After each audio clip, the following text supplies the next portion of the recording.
You want a war? You're gonna get one. Now get the guns, the drugs, to my generation, I'll take the fall. The saints, the confrontation, and it's a sex, the gods, the fakes, the fraud, they're messing with me. Come on, come on, come on, let's get it out. Move to the music, play that fucking music. Live through my music, yeah.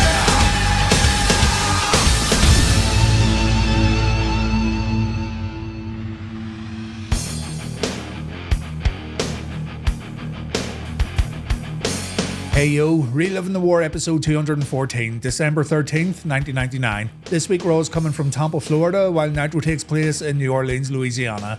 Before going any further in this video, please make sure you checked out the Armageddon 99 video and the Thunder video that were posted during the week. Both of these shows have implications for tonight's Monday night shows, and I won't be recapping what happened. It's all out there already, so please do check those videos out. We have a lot to get through today, so grab your supply soldier and get ready for another Monday night TV battle between the WWF and WCW.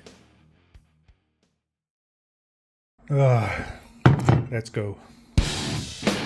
Nitro opens up with Chris Benoit and Jeff Jarrett fighting in the backstage area. Chris ends up getting the better of Double J here, and he only blows his nose on Jarrett after knocking him out. Lovely. The artist formerly known as Prince Iaukea is here to take on the Maestro in our Nitro opening match, my goodness. And I'm surprised the artist even showed up after what Hoovy said about him on Thunder and after jobbing out in his debut match. Iaukea looked awful while facing Vampiro. Everyone wants to know what you have to say today. The Maestro makes his entrance by descending from the rafters while playing his piano. Both he and the artist are making their Nitro in-ring debuts here, but the focus was put on their valets. Both Symphony and Paisley got on the ring apron. Symphony smacked Iaukea, Paisley smacked the Maestro. In the end, the artist won with a roll-up, but let's continue to give these guys the worst start possible by having Double J come out to hit both of them with guitar shots. All this was just so Jarrett could challenge Chris Benoit to a bunkhouse brawl later tonight while once again calling himself the chosen one. I'd feel bad about the guys in the ring right now, but I'm past the point of caring all that much. So tonight we'll see that bunkhouse brawl along with Tank Abbott versus Meng, Sid Vicious versus Steve Williams, and look at this, the total package teaming up with David Flair to face Sting in DDP. Bobby Heenan says this is a train wreck waiting to happen. Terry Taylor informs the total package backstage that he's teaming up with young David, and Lex calls Flair Jr. a nitwit. He thinks this is a joke, but Terry says the match was ordered by the powers that be. Meanwhile, now that your daddy's gone, you walk around here thinking you are someone. But David Flair, you could have had it all, but the unfortunate truth is you suck big balls.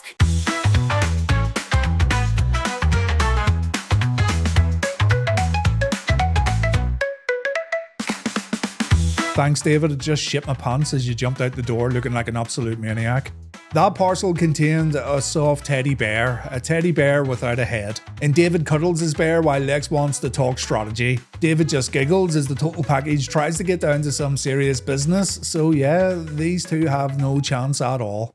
Evan Karagias, the dirty dog that he is chatting up Nitro Girl Spice in the backstage area and he gets caught by Madusa. This leads to a fight between the two women, and later on, while Mean Gene's interviewing Madusa's melons, we get confirmation that Madusa and Spice are going to meet in the middle of the ring. I can't wait. Match of the year material.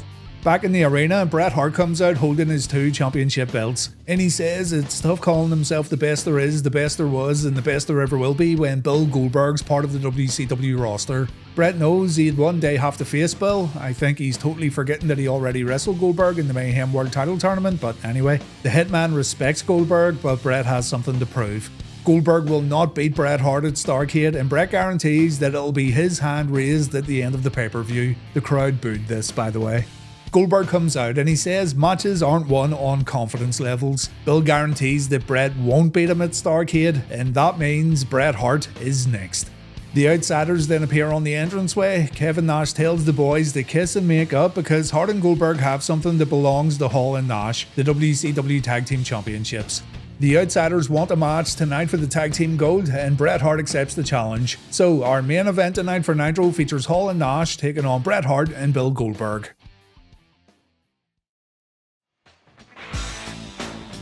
Our number 1 continues with the Madusa vs Spice match, and I'm just noticing this well-dressed chap sitting in the front row.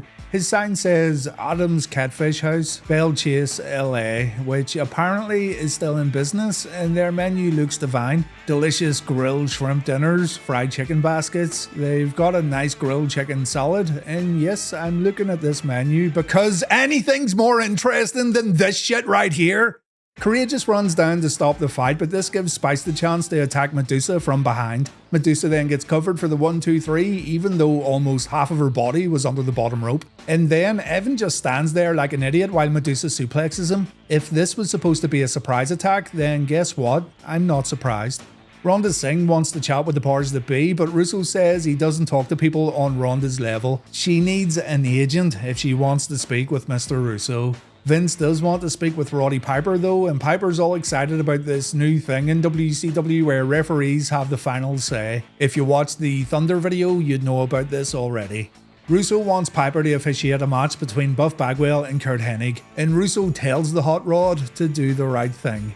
Before the match though, we've got a Hacksaw Jim Duggan promo. Jim had a rough night on Thunder this past week, and he's here to say he's a bit more annoyed about the lack of respect being shown recently in WCW towards the United States of America. He's happy enough to clean toilets, but he won't let anyone talk bad about the USA. Duggan says he would get off his deathbed to fight for his country. The Revolution and the powers that be need to understand that Hacksaw isn't going to take the disrespect any longer. And just as Duggan gets his promo wrapped up, that static appears again on the big screen and the lights go out. Duggan gets knocked out by this unknown attacker who also appeared on Thunder, so the mystery continues. Roddy Piper then officiated the Buff Bagwell vs Curt Hennig match. He said beforehand he won't DQ anybody and he wanted a fair fight. The bell rings, the fight gets underway, and Piper did try to provoke Curt Hennig quite a few times. Even though it was no DQ, Piper still intervened when Hennig used illegal tactics, and it all ended when Curt got punched in the face by the referee. Piper also gave a fast count when Curt got pinned, and this isn't going to sit well with the powers that be. Before we look at WWF Raw, we've got the bunkhouse brawl between Chris Benoit and Jeff Jarrett, and this one wasn't bad at all. The two used a bar stool, a bull rope, and a ladder to do some damage, and the crowd were definitely into it. A decent brawl here on Nitro. Unfortunately, we had interference. Dustin Rhodes appeared to take out Double J, though when he went for the Shattered Dreams, Charles Robinson got in between Dustin and Jarrett. Double J then hit Dustin with a guitar, but he also took a kick in the balls upon impact, and this allowed Benoit to climb up the ladder for a diving headbutt. Jarrett was able to throw Dustin into the ladder, Benoit came crashing down, and Double J wins the match via pinfall. Not a bad TV match at all right here, it's just a shame it got the same old interference routine.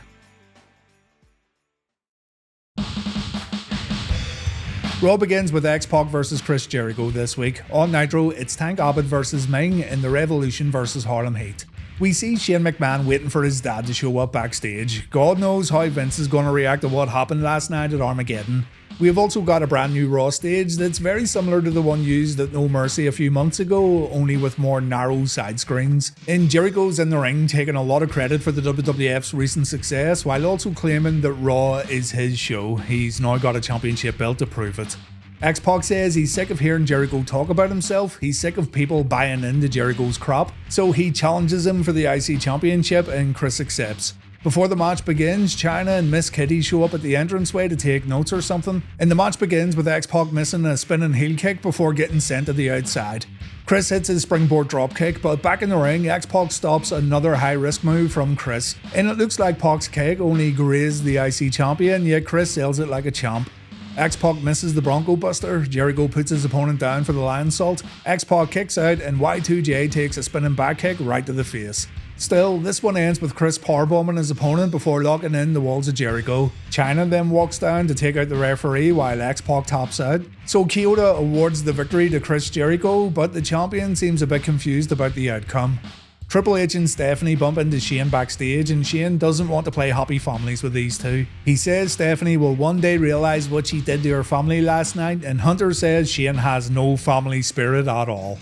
Meanwhile, on Nitro, Roddy Piper's been summoned to Russo's office, and Vince tells Piper this is a war he can't win. Roddy then stops an attack from La Parka, but he doesn't see Curt Hennig coming with a chair, and Piper then gets tossed out of the office after being humiliated. Police have to come to take him away. Back in the arena, Meng wanted to see just how manly this Tank Abbott guy really was after Tank returned on Thunder, And yeah, he was pretty manly. So manly that he didn't actually wrestle, and instead he and the Minger threw down while trying to give each other black eyes. Abbott did perform a big takedown slam, but after this the two rolled to the outside and they ended up getting counted out. The fight continues on the ramp and all the way up to the entranceway. And yeah, very manly indeed, but I'll need to see some pro wrestling next time, Mr. Abbott. Might be calling you Wank Abbott by the time this series is over. Chris Kanyon's at Nitro tonight. He's driving a Porsche, he's got a few ladies, and that looks like Clarence Mason, who you may remember is Kemp Cornette's legal counsel or a member of the very first Nation of Domination. The Revolution then come to the ring and they say Starrcade's going to be like that other American fiasco known as the Vietnam War. Jim Duggan and the American Jabronis are going to lose because America is divided. Divided along racial lines, divided along religious lines, and divided among creed. The Revolution will be victorious at Starrcade when they face Hacksaw and his two unknown partners, and Duggan's going to be forced to renounce the United States of America. So it was Malenko, Saturn and Asia versus Harlem Heat and Midnight. Apparently Midnight is part of Harlem Heat right now. The babyfaces were doing alright for themselves, but things fell apart when Midnight performed a leapfrog and it looked like she hurt her knee or ankle. Stevie Ray got covered, but Booker T was more interested in checking if Midnight was okay. Stevie would end up losing via pinfall and he's not happy. The brothers share words after the match and we could be looking at Harlem Heat once again breaking up in the near future. Honestly, I think it would be for the best right now though. I really wanted Harlem Heat to come back not too long ago, but they haven't been booked well at all. So it might be time to let Booker fly solo once again.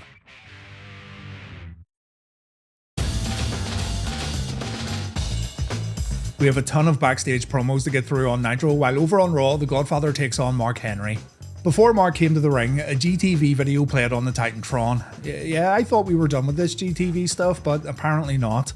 The video shows Mark Henry in bed and he says he just had the most erotic, incredible and unbelievable experience he's ever had in his life. The camera pans out and, oh lord, Mark got it on with Mae Young. This man has no standards whatsoever and he doesn't seem all that bothered as he walks to the ring, even though Lillian Garcia and the Godfather are laughing their asses off. Jim Ross notices that Mark isn't paying attention to the Godfather's ladies as the match gets underway, and this is highly unusual. Instead, he delivers a big leg drop, though he misses a splash, and then Mae Young comes down to probably give Mark his change or something, I don't know. Mae gets on the apron, she distracts the Godfather, Mark wins via pinfall, and he walks back up the entranceway alongside Mae. It looks like these two are now together, and this could be the real power couple of the WWF, forget about Triple H and Stephanie. Speaking of which, Vince McMahon's arrived at the arena and he's got a sledgehammer. Shane can't talk any sense into his old man as Vince heads into the building and he goes straight for DX's locker room. McMahon knocks the door down, the room's completely empty, so Vince heads down to the ring while Shane says he wants nothing to do with this. Stephanie is still Vince's daughter and Vince needs to remember that, according to Shane. On Nitro, Mike Tenay tries to get a word with David Flair and Lex Luger, but David just screams before walking off. He still had that teddy bear though, so at least he's got some sort of comfort. Lex, meanwhile, says Liz can't accompany Sting to the ring tonight. She has a contract with the Total Package and therefore she's unable to be anyone else's valet or manager. Roddy Piper then walks in the frame swinging a steel chair around. He says he wants a chair match against Curt Hennig later on Nitro, and he also says the Saints will march all over Curt at the end of the night. That match is going to be our semi-main event. Rhonda Singh runs into Clarence Mason backstage. His new gimmick name is Jay Biggs, and Rhonda wants Mr. Biggs to be her new agent. Biggs shrugs Rhonda off while asking if she can sing or dance, and thankfully Chavo Guerrero heard this whole conversation and he just so happens to have a dance outfit for sale inside his little briefcase. Talk about getting lucky. Rhonda interrupts a Nitro Girl dance routine. She dances while beating the girls up, and it all ends with Fire and company trying to put Rhonda on the mat, but they have no luck whatsoever. Meng and Tank Abbott are still fighting backstage. Fucking brilliant. And we then see Paul Orndorff return to WCW when he bumps into Mike Graham backstage. Apparently, the powers that be have asked Mr. Wonderful to leave his training duties behind at the power plant so he could pay Russo a visit on Nitro. And Mike's demeanour completely changes when Paul shares this news. Whatever the powers that be want, it can't be good. Paul goes to the office and he gets fired for training Midnight. Midnight's been a thorn in Russo's side ever since she showed up, and because Paul did such a good job in training her, he's being released from the company.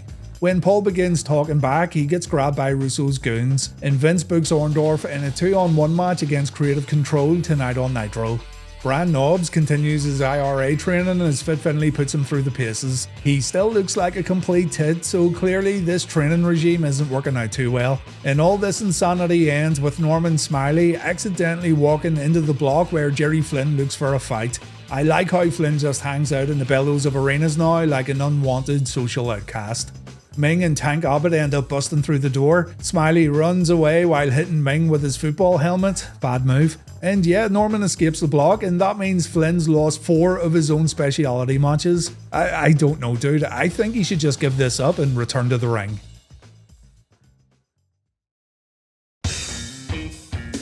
Vince McMahon calls out Triple H next on Raw. On Nitro, it's Steve Williams versus Sid Vicious.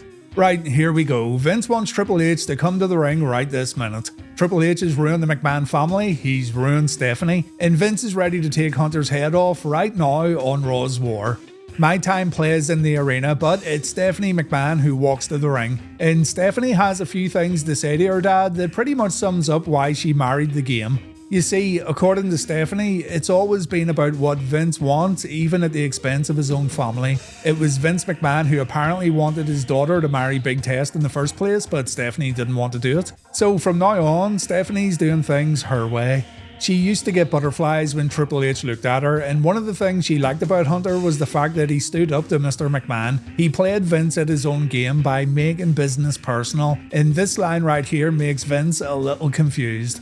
Stephanie refreshes her dad's memory, reminding him of how he had Stephanie abducted earlier in the year while acting as the corporate ministry's greater power, reminding him of the fact that Stephanie was also put on the Undertaker symbol. Vince McMahon did all this just to take a shot at Stone Cold Steve Austin, and Stephanie never forgot about it. It's all come full circle for Vince. He used his own family to further his own business-related agendas, and the best way Stephanie could hurt Vince was by marrying the guy Mr. McMahon hates the most. Stephanie tells Vince that Triple H turns her on before leaving the ring, my god, and she then gets greeted by her husband on the rampway. The game says the only mistake he made last night was knocking Vince unconscious because McMahon didn't get to see his daughter embrace her new husband, and so Triple H gives his wife a big old kiss and Vince McMahon can do absolutely nothing about it. Vince leaves the building. He tells his limo driver to take him away from the arena. And seeing as Shane's left along with his dad, this means Stephanie and Hunter have been left all alone to run the family business. Triple H and Stephanie are in control of Raw for the very first time, folks, and they're going to make life difficult for a lot of people in the WWF. On Nitro, Sid's got himself a new coach for one night only. His name's Seth, and he says his favourite wrestler is none other than Big Sid Vicious himself. Seth came to Nitro to make his dream of accompanying Sid down to the ring a reality, and gotta say, he knocks it out of the park. The way he moves from giving folks high fives to pointing in the ring at Steve Williams was right on the money. And yeah, it's always good to see these kind of moments at wrestling shows. I hope Seth had a ball. Oklahoma reveals that this is going to be a suplex versus powerbomb match. Dr. Death has to suplex Sid to win, and Sid has to powerbomb Dr. Death. You get the idea. Oklahoma helped his boy out by passing him his stinky boot, but Sid stayed in it. Sid got himself a little help in the form of Vampiro, or Vampiro as Oklahoma calls him, and even though Williams was able to counter the first powerbomb attempt, he couldn't escape the second. Sid Vicious beats Dr. Death before the powerbomb match this week at Starrcade, and to celebrate, he decides to chokeslam Oklahoma. Sid's Starrcade opponent Kevin Nash shows up along with Scott Hall, and to give fans a little taste of what they might see this week, Big Sexy delivers a jackknife to Big Sid, and it looks like this powerbomb did some serious damage. Sid has to receive medical attention backstage, and Kevin says the jackknife was just a little preview for the pay-per-view. Right now, the outsiders are focused on Bret Hart and Goldberg, and according to Nash and Hall, the tag champions are next.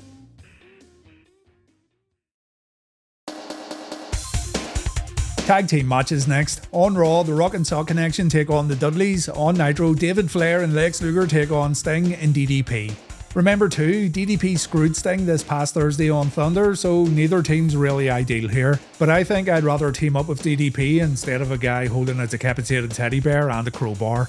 Lex says he'll take care of the teddy bear while David gets his ass kicked by Sting. Young Flair takes a stinger splash very early on, and when DDP wants to tag in, he ends up getting punched in the face by his own partner. This creates a total breakdown of the match where Sting and DDP go after each other while Flair and Lex don't have to do a single thing. Paige takes 2 stinger splashes while Lex and David have a good laugh, but then the total package throws the teddy bear away and David has to run out and find it. Lex then attacks Sting, he gets him down and he goes to smack him with David's crowbar. Miss Elizabeth runs down to take the crowbar away, but Luger's going to try one more time and this time he's going to use a chair. If Liz gets hit, then so be it. David ends up saving Elizabeth when he hits Lex with his crowbar. Liz then pulls Sting over his opponent. The Icon gets a pinfall victory and the crowd loved it. Anytime Sting wins, the crowd are going to pop, so nothing new here.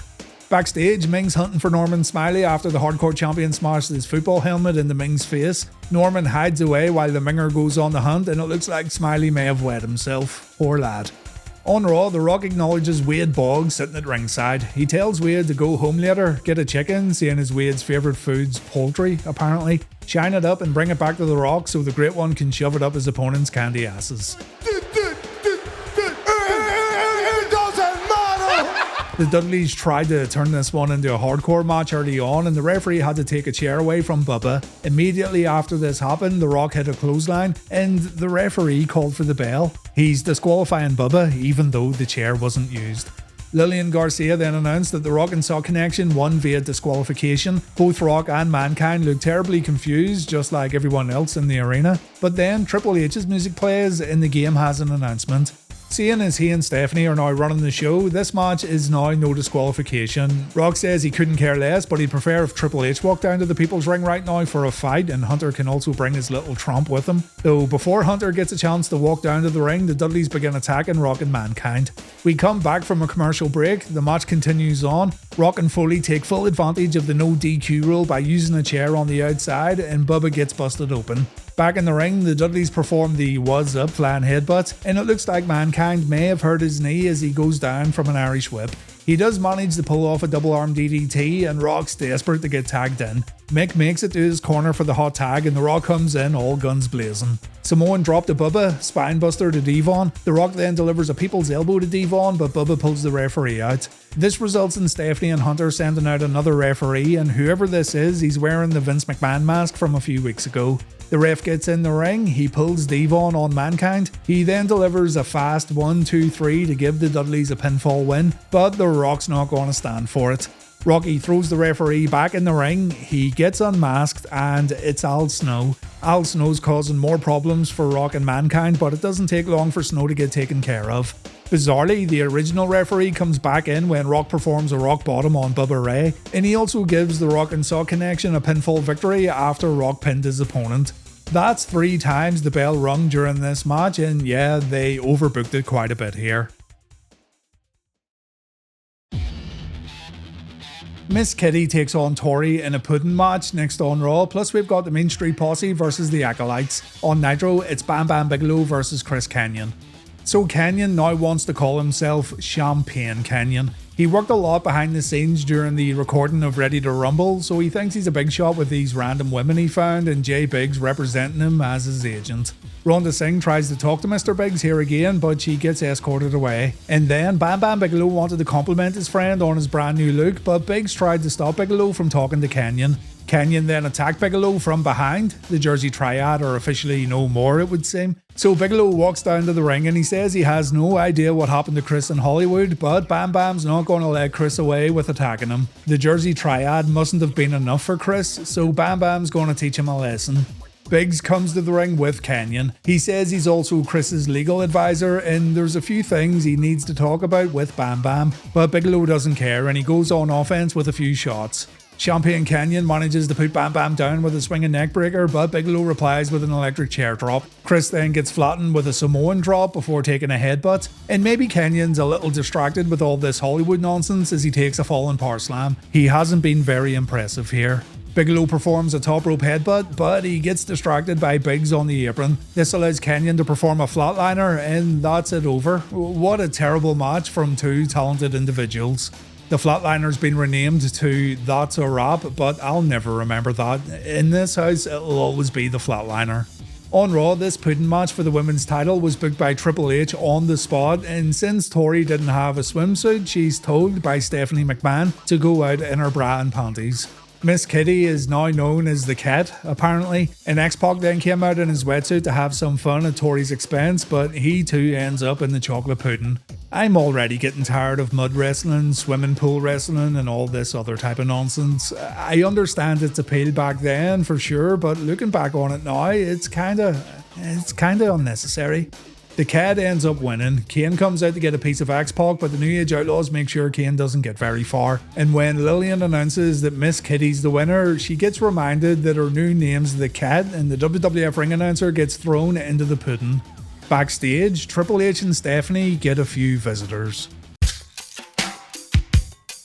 Have you ever had sex? I haven't felt great. It felt so good when I did it with my penis. A girl let me do it. It literally just happened. Having sex can make a nice man out the meanest. Oh, hey. The Posse want to congratulate Hunter and Stephanie on their wedding, but Stephanie hasn't forgotten how these guys treated her just a few months ago. So she books our heroes in a 3-on-2 match against the Acolytes, and gotta say, like it or not, Stephanie's really taken well to this new character role. She's much better as a villain.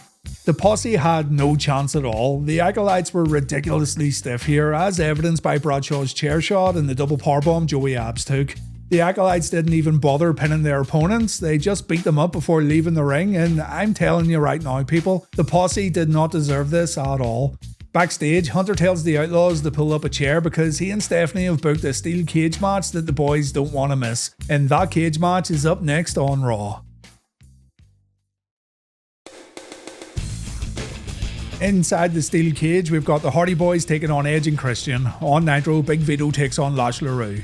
So, Lash LaRue's back in the Bayou. It's a homecoming for the Raging Cajun, but Big Vito couldn't care less. He and Johnny the Bull plan on putting Lash in a body bag tonight because this is, in fact, a body bag match. Vito shows off his karate skills because, little known fact, he spent a week in the Mudvug dojo before being kicked out for stealing the toilet paper. Vito misses a frog splash, Lash pulls off the splits before putting his opponent down with a clothesline. We see more offense from LaRue and he keeps the pressure on with a second rope elbow drop. Disco hits Vito with a chair from the outside. LaRue pulls off his whiplash finisher. He goes for the cover before remembering that this is a body bag match. So he grabs the bag and he begins putting Vito in as Johnny the Bull takes out Disco on the outside.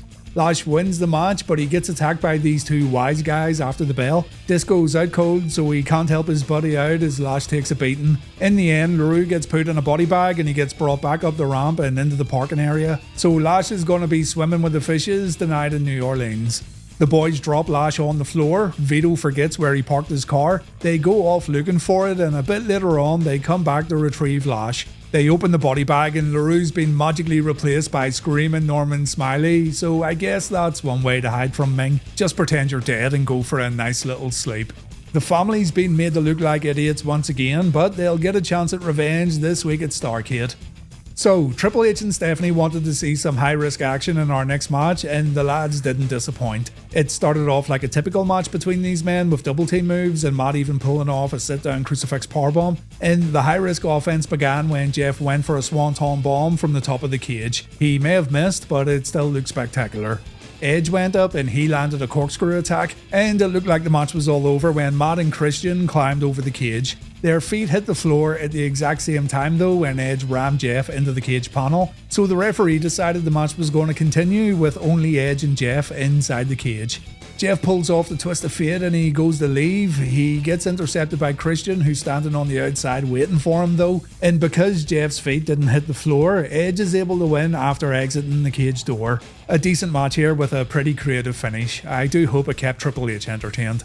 Speaking of Hunter, he and Steph go outside to pull Kane back into the arena. Kane wanted to leave with Tori, but Triple H tells him he's got a triple threat match coming up next. If Kane decides he's not going to compete, he's going to be suspended for 30 days. So the Big Red Machine has to face Billy Gunn and Road Dogg in a triple threat match next on Raw. On Nitro, we've got Paul Orndorff versus Creative Control. Can you remember the last time we saw Paul Orndorff on Nitro? It was back in January 96 when he attacked Arn Anderson with a broom. The month prior, he took a spike piledriver from the Four Horsemen that, in storyline, caused him to retire, but here he is competing once again on Monday nights. He's not messing around at all here as he takes both of these jabronis out with punches to the jaw. He then hits a low dropkick just because he can, and Patrick takes a knee lift. We then see Paul's wonderful elbow drop, proving that Orndorff hasn't missed a step at all. But as expected, the numbers become too much and it doesn't take long for Creative Control to take control. As Mr. Wonderful gets choked out with a piece of rope, Larry Sabisco and Arn Anderson walk down to the ring, better known together as the Enforcers. These two men also got fired by Russo and they're here to help Orndorff out. This results in Paul being able to hit his piledriver and he wins the match via pinfall, and the three legends celebrate on the rampway before heading to the back. Slick Johnson then comes out to reverse the decision. Orndorff's been disqualified due to outside interference, and so Creative Control get the win here. Suit guy in the crowd has a suit wearing friend telling me to flip it to Raw right now, so yeah, good idea. This right here is obviously a 2-on-1 match. The Outlaws go on offense right away, but Kane gets a break after taking a double suplex. He sets up when the Outlaws are celebrating, and he takes both guys out with strikes both inside and outside the ring. Road Dogg gets brave and he tries a Dancy Punch, only to take a big boot and a flying clothesline. Billy Gunn then tries his luck, but he ends up taking a chokeslam. Thankfully for the Outlaws though, Road Dogg breaks up the cover.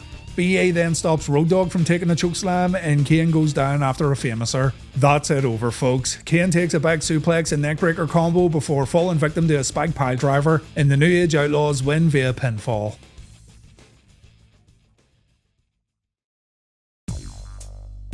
Triple H and Stephanie continue to throw their weight around by booking the WWF Champion in a 2-on-1 match. So it's the Big Show versus Albert and Bossman, while Roddy Piper takes on Curt Hennig on Nitro.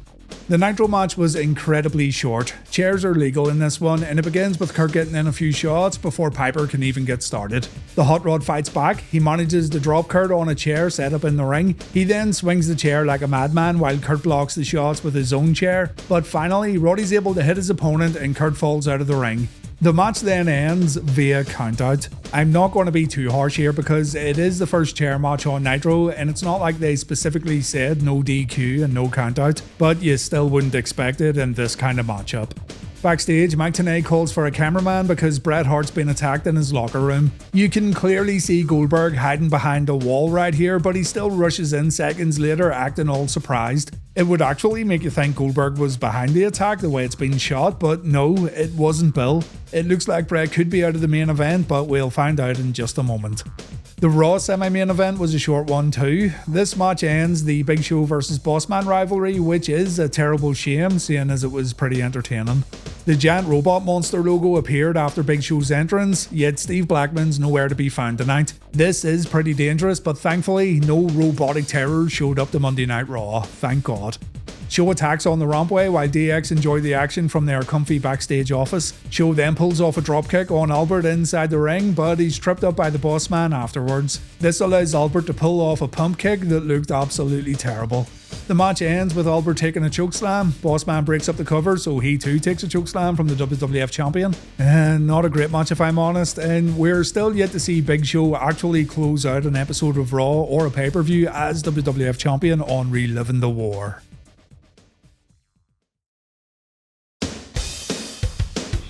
Stephanie wants the tag team titles defended tonight on Raw, but the Outlaws argue that they've already competed tonight. They refuse to go back out to the ring, so Triple H tells the boys they'll do whatever Stephanie says. When Billy Gunn wonders if Triple H thinks he's the boss now, Hunter says yes he is. And then Stephanie lets Hunter know who's boss by saying the Outlaws are going to face the Game and Test. Triple H is all for it, the Outlaws look annoyed, but I think we all know what's going to happen here. So it's Triple H and Test versus the New Age Outlaws in the Raw main event, while over on Nitro, the Outsiders take on Goldberg and maybe Bret Hart.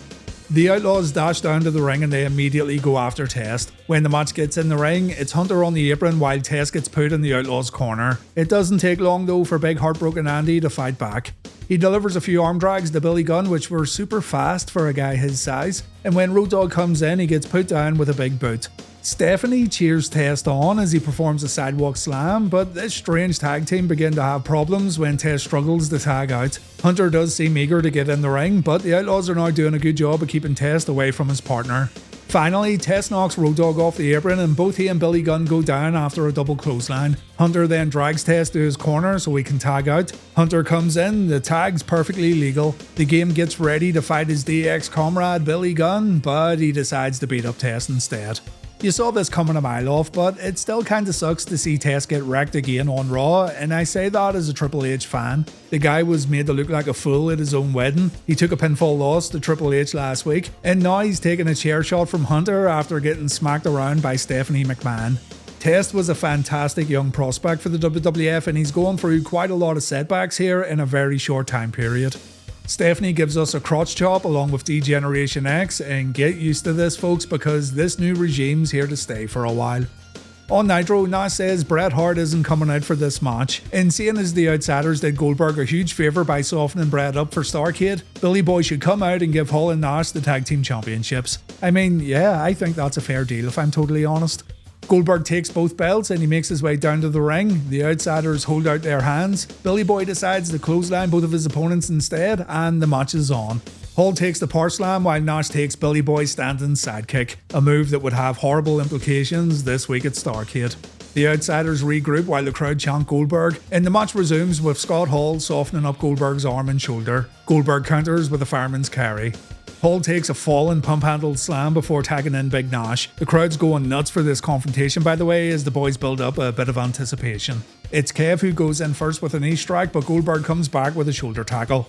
He then pulls off a body slam that did not look good at all, and you could hear Nash wince when he hit the mat. And look, there's Chris. Hi Chris.